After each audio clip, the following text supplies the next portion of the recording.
안녕하십니까. 부동산 119입니다. 오늘은 가로주택 정비사업에 대해서 얘기할 건데, 법이라는 것이 자주 접하는 것이 아니어서 딱딱하고 어렵다 보니 복잡하고 지루합니다. 그래서 저는 캐릭터를 놓고 대화식으로 반말을 할 것입니다. 컨셉이라고 생각하시면 좋겠고요. 반말이 거슬리거나 거북하시면 안 들어도 좋습니다.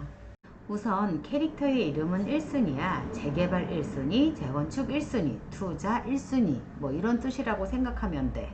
본론으로 들어가서 오늘 가로주택 정비사업에 대해서 얘기할 건데, 1순아 봐봐 정비사업의 종류야. 2018년 2월 9일 날짜로 바뀌어서 이전에는 요렇게 돼 있던 것이 요렇게 바뀌었다는 것이야. 주거환경 개선 사업하고 관리 사업을 묶어가지고 주거환경 개선 사업이라고 했고, 주택 재개발하고 도시환경 정비 사업을 묶어서 재개발 사업으로 묶였고, 주택 재건축은 재건축 사업으로, 가로주택 정비 사업은 빈집 및 소규모 주택 정비에 관한 특례법으로 바뀌었어.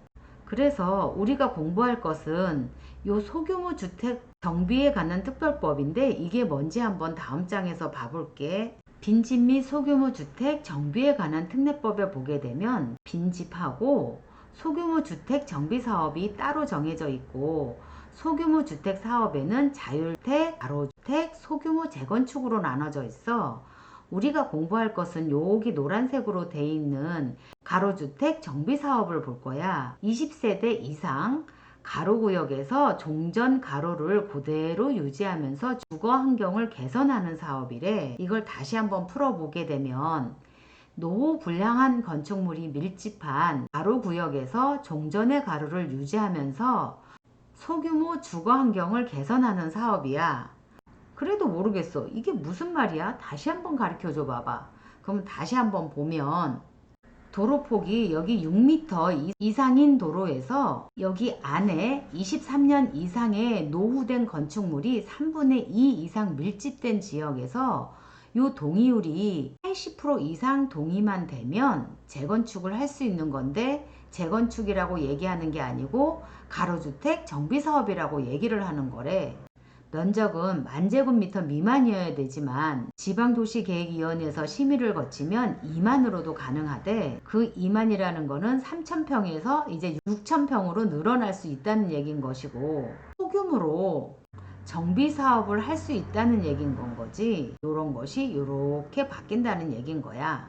그래서 이게 좋은 거야 안 좋은 거야? 뭐가 어쩐다는 거야? 하고 물으면 장점 먼저 가볼게. 가로주택 장점을 보게 되면 제일 먼저 사업 속도가 빨라. 어떻게 빠르냐고? 우리가 도정법에 기본 절차를 보게 되면 이렇게 돼 있는데, 이렇게 돼 있는 시간이 빨라야지 12년 13년 이렇게 걸린단 말이지. 가로주택 같은 경우에는 기본계획 수립이라든가 정비구역 지정 추진위원회 요 생략이 돼 있어. 그러다 보니 사업이 겁나 빨라. 조합 설립 인가만 하면 되고, 사업 시행 인가랑 관리 처분이랑 하나 묶어서 사업 시행 인가만 하면 되거든. 그러다 보니 이 시간이 단축이 돼 있는 거고, 15층 아파트를 짓는데 보통 2년 정도 걸린다고 하니까 요 사업 단계가 대략 한 3, 4년으로 보면 되는 거지. 두 번째로 보면 각종 규제 완화야. 어떤 게 완화가 되는지 한번 봐볼게. 투기가율 지역에 해당되는 거기는 하지만 조합원 지위 양도가 가능하고, 입주권 전매가 가능하고, 재당첨 제한이 적용이 되지 않고, 초과 이익 한수도 안 된대. 그리고 분양가 상한제도 피해갈 수 있대. 이만하면 큰 장점인 거지. 세 번째, 거리로 금융 비용이 지원이 된대. 뭐 얼만큼 지원이 되는데 하고 물어보면 총 사업비의 50%까지 연 1.5%로 아주 싸게 해준대. 네 번째로 보게 되면 조합원이 1세대 3주택까지 분양이 가능하대. 도정법에 의한 재개발 같은 경우에는 조합원이 1주택밖에 분양을 못 받는데, 여기는 3주택도 분양이 가능하대.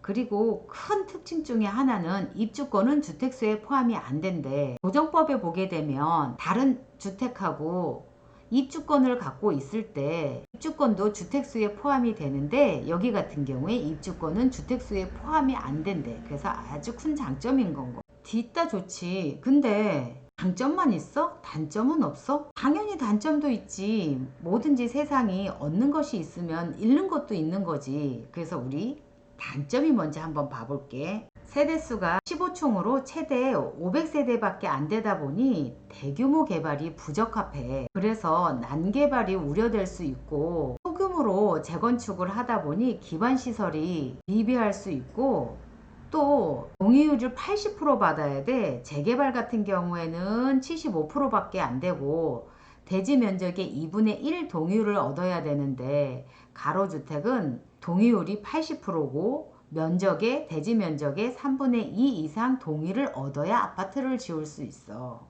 그만큼 가로주택이 뭔지 알아봤고 근데 일순아 항상 우리가 관심이 있는 것은 정비법 뭐 이런 거 아니잖아.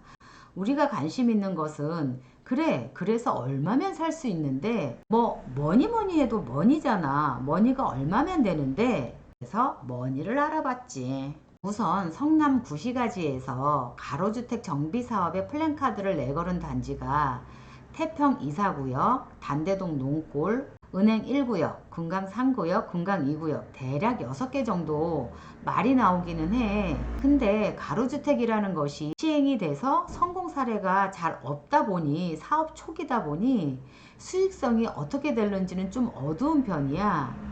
무조건 싸다가 좋은 것이 아니고 될 만한 지역을 잘 골라서 들어가야지 돼. 우선 성남에서 제일로 핫한 태평 2구역과 은행 1구역, 단대동 농골 시세를 한번 봐볼게. 태평 2, 4구역은 대체적으로 20평 단독주택들로 형성되어 있고 시세를 보면 매매 시세는 태평 2, 4구역은 대체적으로 20평 단독주택들로 형성이 되어 있고 시세를 보면 매매 시세는 3억 5천에서 4억 정도. 여기서 보증금을 뺀 투자금은 2억에서 2억 5천 정도로 보면 되고 은행 1동, 안대동 농골은 90%가 빌라로 형성되어 있어. 그래서 매매 금액은 1억 초반에서 2억 초반이고 보증금을 빼면 7, 8천 정도 투자할 수 있는 곳이야. 개발이 3, 4년 정도 걸리고 규제도 덜 받고 주택수에 포함 안 되고 그러다 보니 수익성을 잘 골라서 투자하면 좋겠지. 일순아, 우리는 오늘 가로주택 정비사업에 대해서 알아봤고 더 궁금한 것이 있으면 전화해.